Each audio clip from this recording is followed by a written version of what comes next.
Hello everyone, welcome back to another book review. To get started, first of all, yes, I am filming in my car, and yes, my hair is doing something in a different dimension. I'm home for the holidays, and my family is very large and very loud, so home is very noisy right now. But I had some books to review, so I just got done taking a hike in the woods, and now I'm going to review some books that I've read over the Christmas holiday and that I just want to talk about. So I'm going to be reviewing The Swarm, which is by Orson and Aaron Johnston, and that is the first book in the Second Formic War series. So I read earlier this year the First Formic War series, which, let me see if the name of those books are right in here. Yeah, so Earth Unaware, Earth Fire, and Earth Awakens. So in the First Formic War series, some mining ships out in the asteroid belt notice a ship coming towards Earth. They try to get Earth's attention.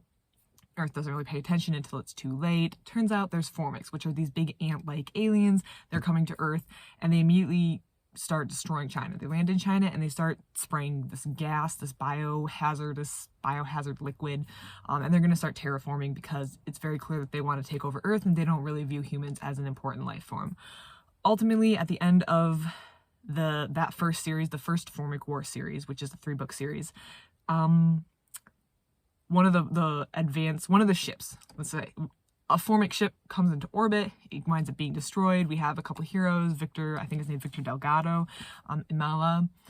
We have Lem Jukes, who is like a corporate man. Victor is a miner. Imala is a former accountant, auditor, who kind of discovered some stuff that she wasn't supposed to at Lem Jukes' company. Someone ended up getting fired from that. And who else do we have who's important? Mazer Rackham. Mazer Rackham is I think his name's Mazer Rackham.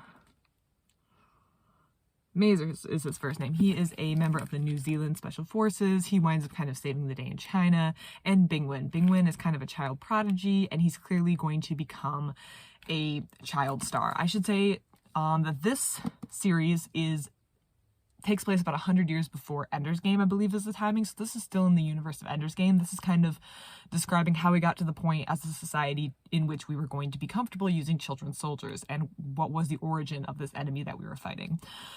So at the end of the First Formic War series, the ship is destroyed, the Formics have been removed, but there's a fear. And the fear is kind of what is addressed in this series. This is the first book of the Second Formic War series. So we've already had the First Formic War. That was the advanced attack on Earth. Now this is the Second Formic Wars. That is because at the end of the First Formic Wars, I don't remember if it happened at the end of the First Formic Wars or the first book of this one, and that is because I went right from the book 3 of the last series to book 1 of this series, so it kind of blends together. There is another ship coming, and that ship has someone who's in charge, and they realize that their first ship has been attacked. They're going to have to go a little bit more on the offensive, but whatever's going to happen, they're going to take Earth for their reasons. We don't really know their reasons yet. More than likely for colonization, and she is not pleased. So she begins to separate her massive ships into lots of little warships, and basically Earth is at that stage again, Earth unaware.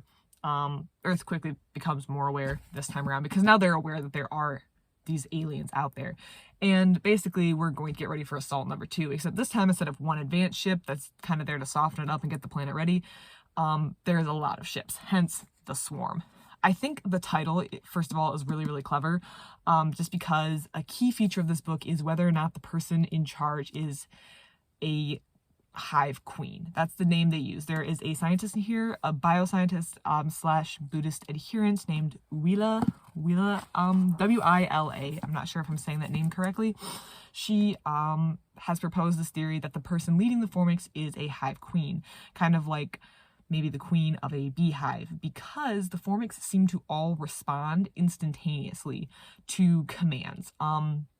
So this book, we see Victor and Imala have kind of developed a relationship. They're living out in the belt with the Somali miners that Victor's family was living with, or the remainder of Victor's family was living at the end of the first series. So I'm not going to go into what caused that, just because I don't want to give away anything. Oh good, there's people coming. Oh no, there's not. I'm kind of in like a public parking lot, but there's not too many people out today. I thought someone was turning in.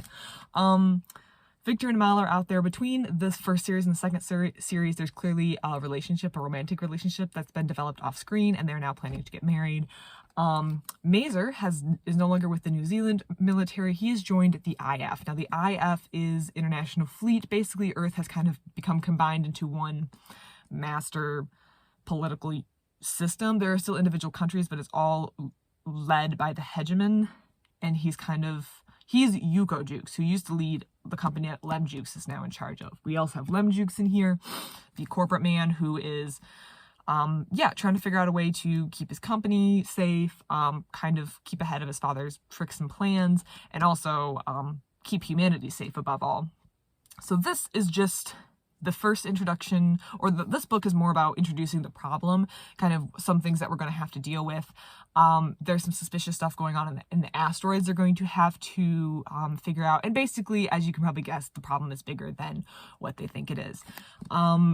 And they have to figure out how they're going to solve it. Victor and Imala have their own little side story. Bingwen is in here. Bingwen has been going to a special military school, and it's very clear the Chinese are looking to use, or I think the IF in general is looking to use children. What are the advantages of children? For starters, the Formics, because they're ant-like, not like little ants, they're like big ants, are tunnelers, and children can fit better through tunnels. Clearly there are some child prodigies who can be trained.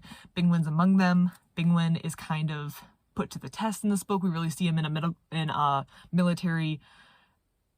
a direct military manner, or a not accidental military manner. So Bingwen was kind of mixed up with some of the stuff that was going on in China, but that was unintentional in the first book. He was just a boy who was caught in the village. In this book, Bingwen has been trained by the military, and he is definitely intentionally being used by the Chinese at this point. So that's very interesting to see.